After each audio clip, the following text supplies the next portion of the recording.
Hey guys, welcome to BMW Blog. I am here today at Laguna Seca with Tom Plasiski from BMW North America. He knows a little bit about those BMW Motorsport Racing Cars, and he's going to walk us through the history of them. And then towards the end, we're going to do a North American debut of a very special racing car that just came from Munich. So Tom, thanks for having us once again. We've talked about these cars before. It never gets old. And honestly, every time I find it fascinating to learn more about them. So let's start with the one behind us. Sure. I mean, this is the year of M3, M4, right? We've launched all the models now, and we figured here is the place to show the racing side of things. So we brought some of our older cars. There's an E36 in the next paddock over. But yes, let's talk about this car. E46. This is the E46 GTR, M3 GTR. It was campaigned in, it started actually in 2001 as a V8 powered car. And then when that was, that program ended, it was mothballed for a year, and then it came back as an inline six powered car and racing Grand Am. In 2004, it won the championship. It was a very successful car with Bill Oberlin and Joey Hand, the duo that was very strong for us. So inline six powered. It looks like an E46. It's based very closely on the street car, and it's a wonderful car to drive. It's just it immediately, even though it's a race car, you know it's an E46. So I guess for people that are new to the brand, it's probably not too many, but BMW always bases their racing cars on a road legal car, right? So that's kind of the philosophy behind the motorsport brand.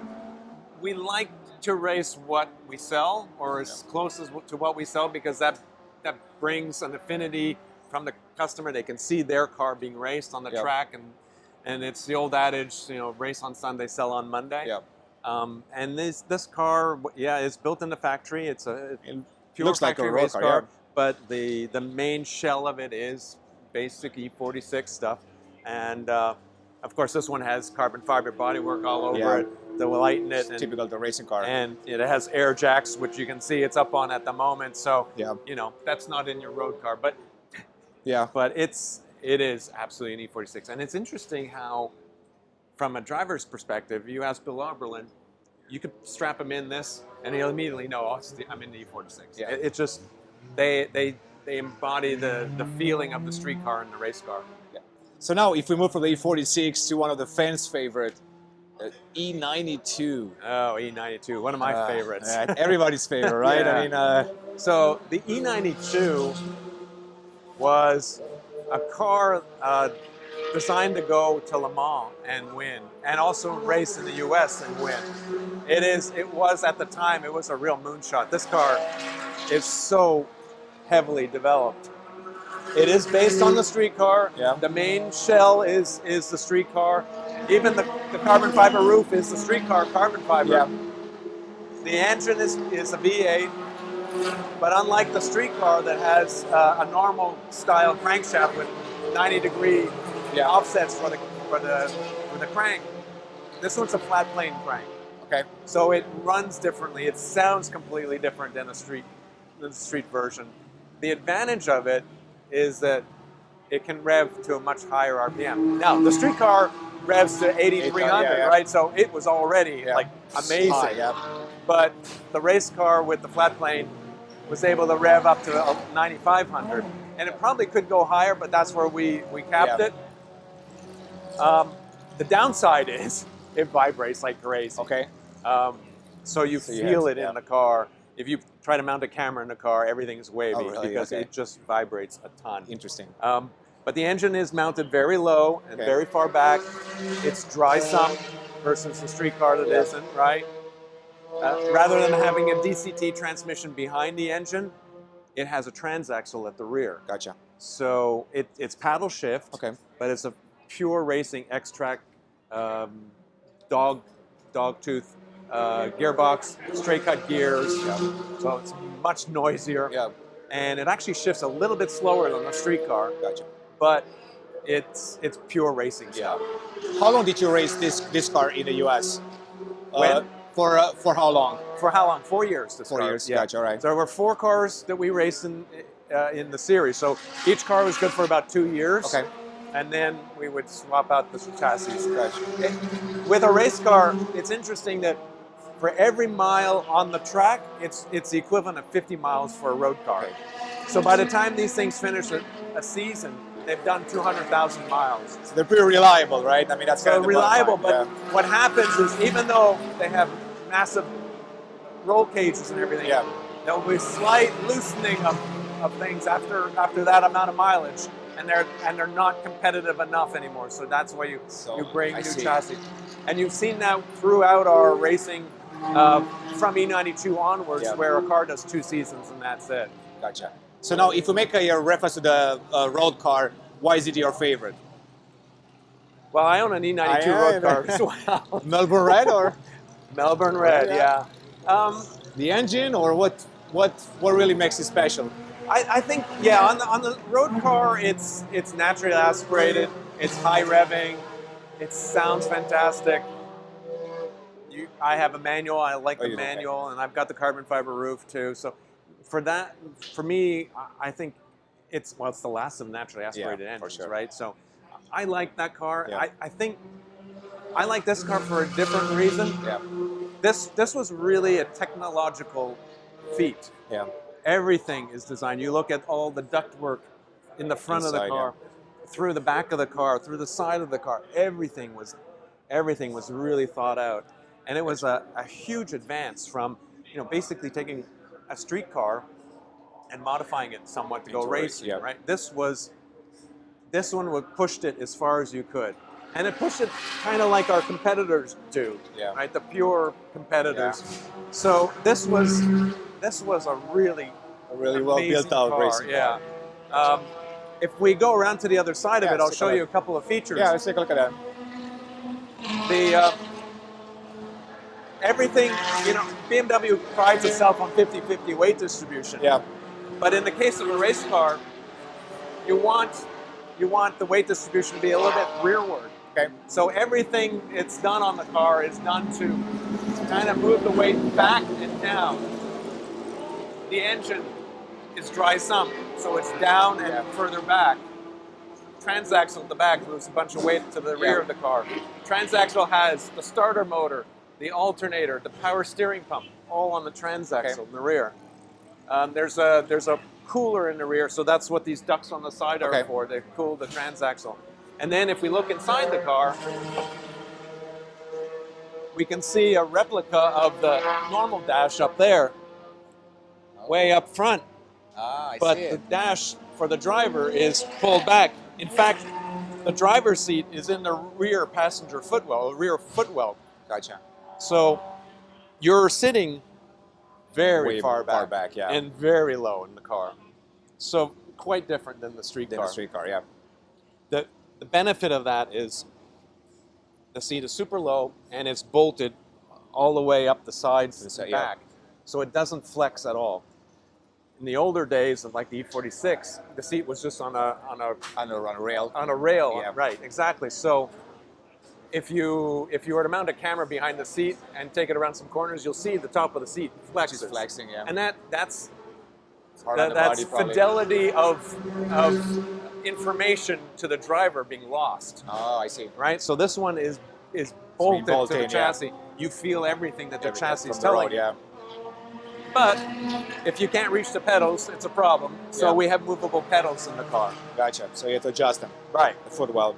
And so that's how we make the adjustment. Rather than moving the seat, you move the pedals. Cool. Steering wheel doesn't move. Gotcha. There's a couple of new features on this too that we didn't have in the era of E46, and that's a traction control system. Okay. So it's not stability control. It's called ASC on the steering wheel, but it's just traction. So it will stop wheel spin, or it can adjust the amount of wheel spin, and you have to catch it from spinning. Gotcha. So it really does help. Yeah. It's a commitment to get into the traction control, but if you're able to drive out of a corner on the traction control every time, you will be the fastest you can be. Gotcha. Yeah. It is adjustable from no traction control, which you would only use if you were spun on the track and you wanted to spin it around again, to 6, which you would use in the rain. Like the highest speed. And normally you would drive it in level 4, and that gives the best amount of traction control. Very, very cool. Yeah, very interesting.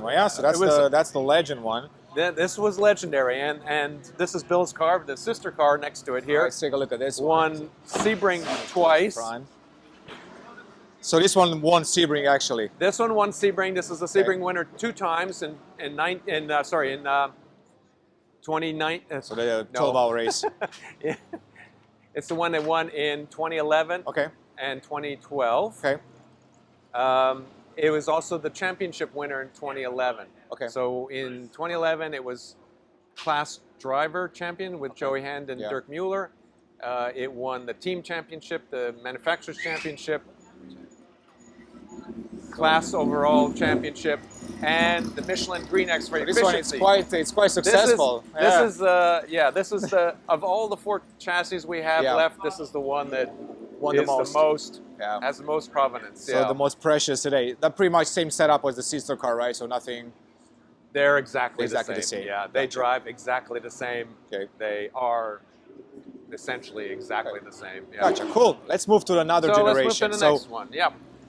What do we have here? Because this is different. Not something that you usually see. Not something you usually see in the U.S., right? No. So this is kind of like a premiere too for a lot of people that come to the race. Yes, because exactly.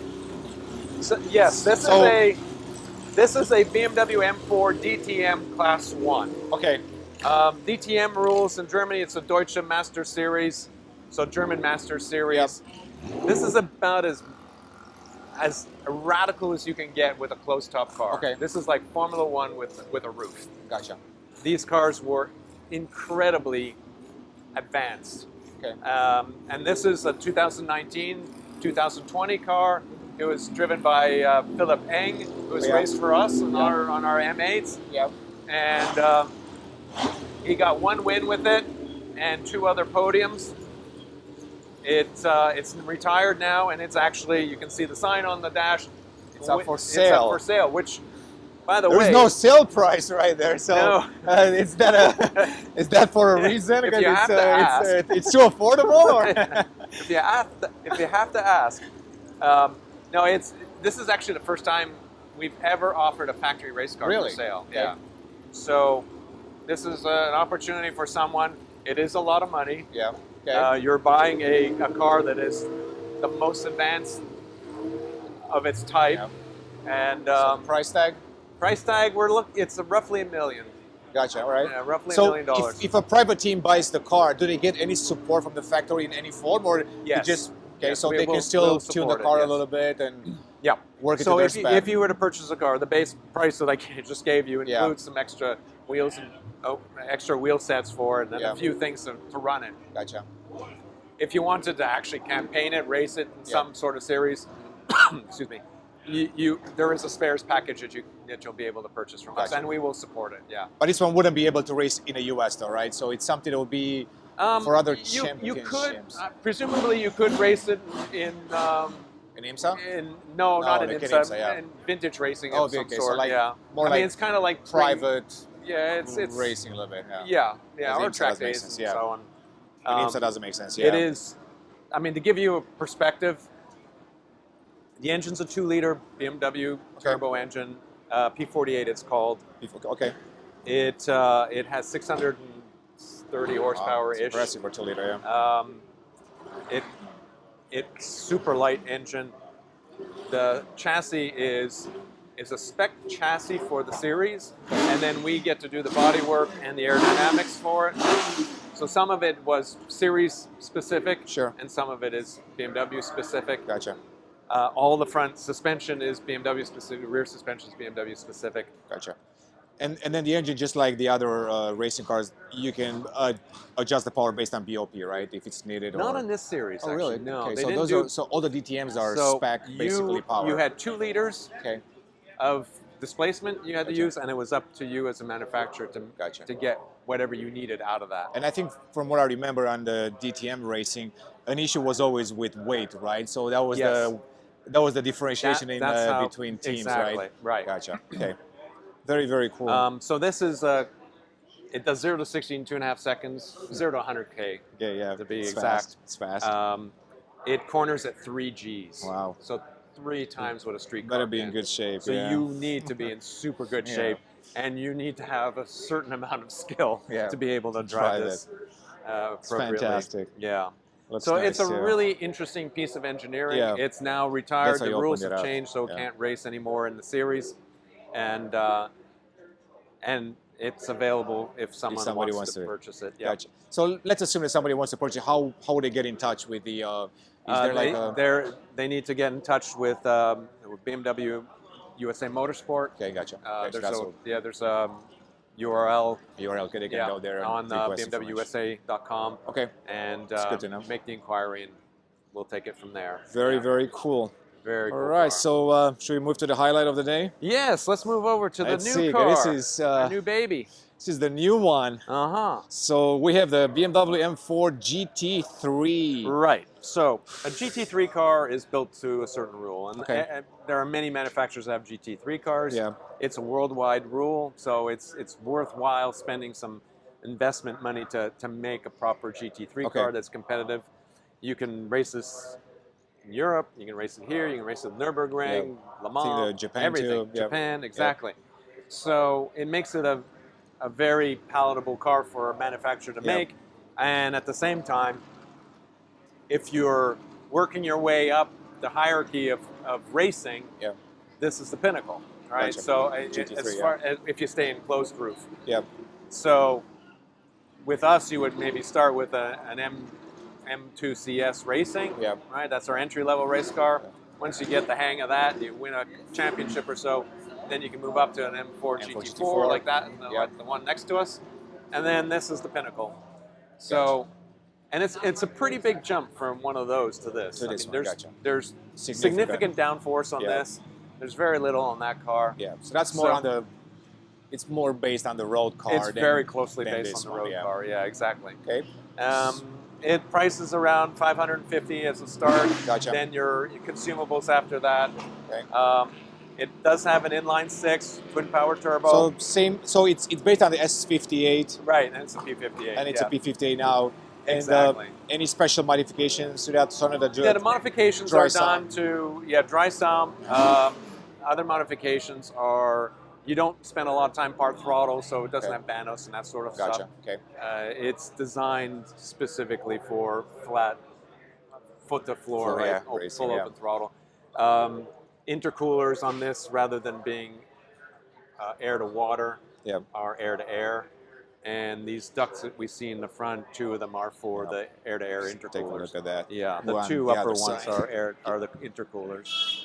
See, gotcha. So a little bit different in the way we do it. The turbos, the wastegates have to be a little bit different for racing because BOP, bounce performance, is done through turbo boost adjustments through rev range. So you need a more sophisticated turbo wastegate setup than you would on the street car. And then interior-wise, the big changes on this car is any other GT3 you'd have to hook it up to a computer to make the changes that you need for the series, be it BOP, be it whatever rules that the pit speed limiter. What's the pit speed limiter in this series? You'd have to plug that in through a computer. On this car, you can do it directly through the instrument cluster from the steering wheel.